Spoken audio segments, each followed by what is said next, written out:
Welcome to the Rusted Garden. This is the fourth video in growing a cherry tomato from start to finish. This is the midnight snack from All America Selections, and it's been about 6 weeks since the last video where we really started the spraying, pruned it up, tied it up to the stake, and let it go. 6 weeks later, it is over 7 feet tall. This is the whole length of it. It's almost to the top of that stake, and it's filled with maybe hundreds of tomatoes, and that dark purple that you see on the tops is the anthocyanin. That's what turns purple when sunlight hits it, and as you come down further you see the larger tomatoes are darker. The more sun they get, the darker they get, and down towards the bottom you can see the beautiful color of the tomatoes that are ready, and we'll do a harvest and I'll show you what they look like. Now the trick with these tomatoes is they're beautiful, but they're slow to mature. So when they turn this color, like you look right in here, they look right, but you want them to go a little bit further, like 7 or 10 days past where you might think they're ready to pick, because at that point they get a whole lot sweeter. And I find that's just one of the things that seem to happen with the indigo variety tomatoes that have the anthocyanin in there. When they turn red, let them go another 7 to 10 days and they're that much sweeter. Today we're going to talk about the spraying, continued spraying. Right on here, these little spots, that's leaf spot. That came in when my temperatures or my climate changed here. We were getting more rain, a little bit cooler weather. We'll talk about Epsom salts and the feedings and just what do I do from mid-August to keep this plant going and producing, so that this will keep going until the frost comes later in October.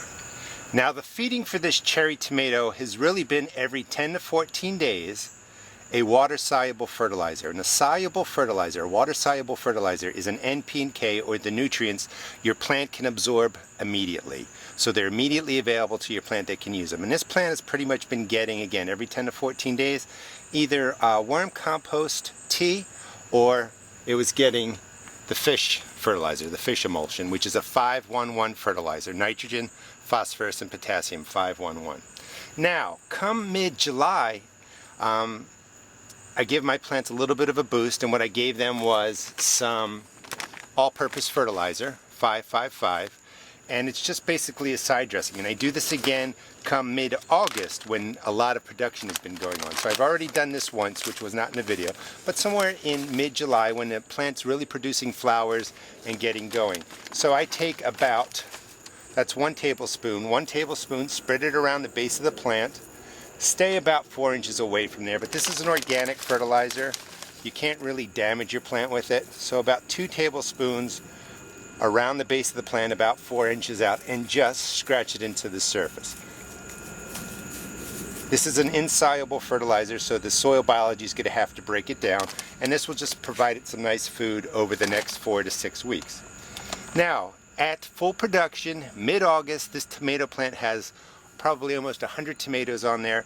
I'm going to give it some Epsom salt. Now, there's a lot of myths about how great this is for your plants. It helps. It's like giving it a vitamin. But you don't need to use this weekly. You don't need to use this every month. 1 or 2 times a year is perfectly fine. Don't overuse the Epsom salt. All you're giving your plant is magnesium and sulfur in this.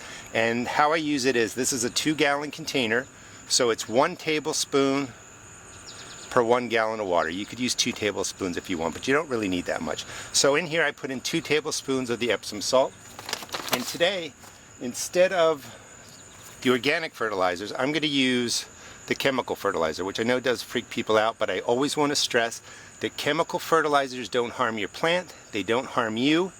Overuse and abuse of these fertilizers solely can damage your soil, and probably will damage your soil. But if you're putting in compost, you're using organic fertilizers, come mid-August, when my plants are really producing, I like to give them the chemical fertilizer at half strength. This is a 15-30, 15 NP and K. That's too much. Do a 1/4 strength or a half strength.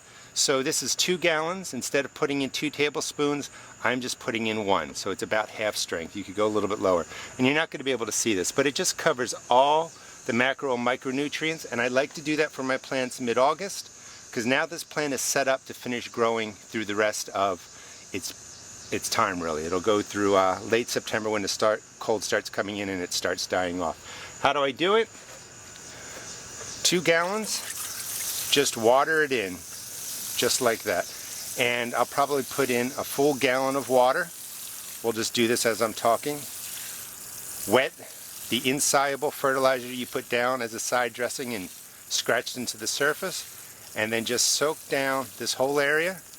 And that's going to be 1 gallon worth of water in there, and that's going to be enough to set this tomato plant up for the rest of its life. Maryland Zone 7, sometime towards the end of September, not usually, middle of October we get a frost, and that will kill this plant off. Alright, let's talk about the spraying. And this spot pattern right on here is leaf spot. There's no yellow halo around these dots, so it's really, I'm getting it under a bit of control. When you have these spots and then you have yellow halos around them, it means it's active. But let me show you the spray. I use a baking soda spray because I'm going to be eating a lot of these cherry tomatoes now, and baking soda is perfectly fine to, spray and eat in the same day. Let me show you how I make that spray. So this is a baking soda spray, and the first thing I want to stress is anytime you're trying a new spray in your garden, if it comes from me, anybody, anything you read, even products you buy in the store, test spray. That means spray a couple of branches, a couple of leaves, wait 48 hours and look for damage, because you can damage a whole garden by using a spray that works for mostly everybody else, but for whatever reason in your area it damages your plant. So always test spray. So this is baking soda.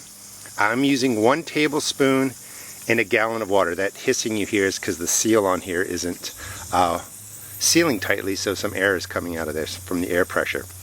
1 tablespoon per gallon of water. You can use up to 2 tablespoons of baking soda, but here's kind of the kicker that's really important.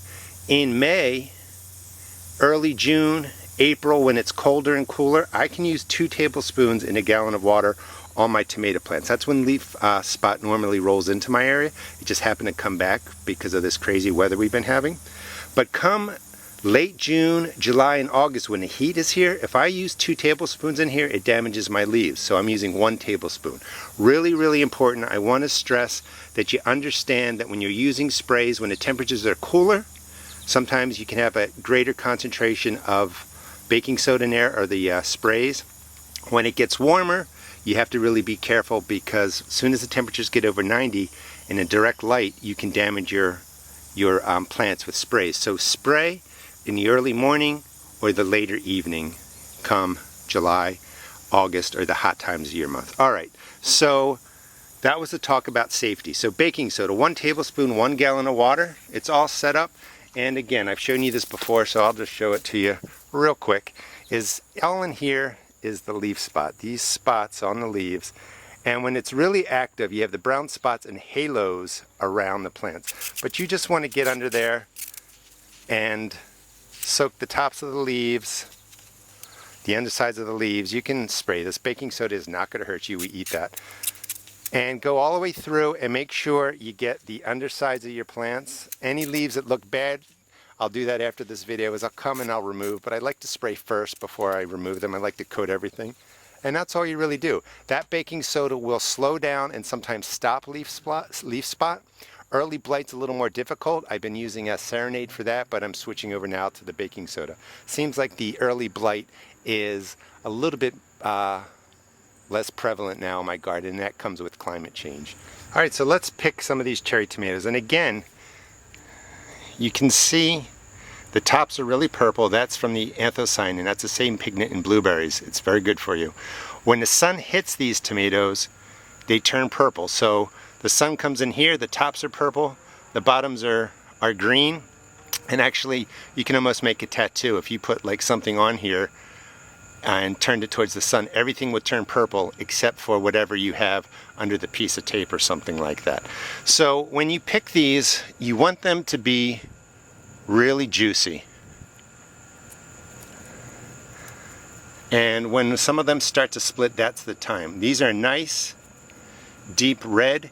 When you press them, they really give. They're not hard in any way, and that's what you definitely want.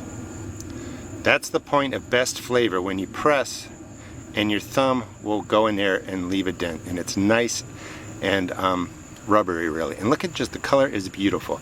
Now when you come up to this one, you can see that it's more orange and purple. Just give these time, even though they look great and you want to eat them. Let's see if we have one in here. Yeah, the two up here. Give them that extra 7 days to mature so that when you press on them, your thumb really indents in there, and that's when they're sweetest. So let's take a look at the tomato, and just to be clear, this is an All-America Selections winner. AllAmericaSelections.org is a nonprofit organization that does yearly seed trials to find us the best new vegetables and flowers to market. They don't sell these seeds, they only declare the winners, and I think I said that these tomatoes were theirs. They're not. They declared Midnight Snack a winning tomato for last year, and if you go to AllAmericaSelections.org, you can find seed companies that sell these seeds. So here we are, mid-August, and again I want to stress, when you press on these, they should give nicely, and when you cut them open, they're just absolutely beautiful. Nice red color all the way through. The dark shoulders from the anthocyanin. This is when they're their most sweetest, when you let them stay on the vine just a little bit longer. And really from now, over the next 2 to 4 weeks, I'll be getting a ton of cherry tomatoes, and we'll do a closing video on this series. Instead of being 6 parts, it's going to be 5. Hope you enjoyed this video. Please check out my seed shop at www.therustedgarden.com. Thanks.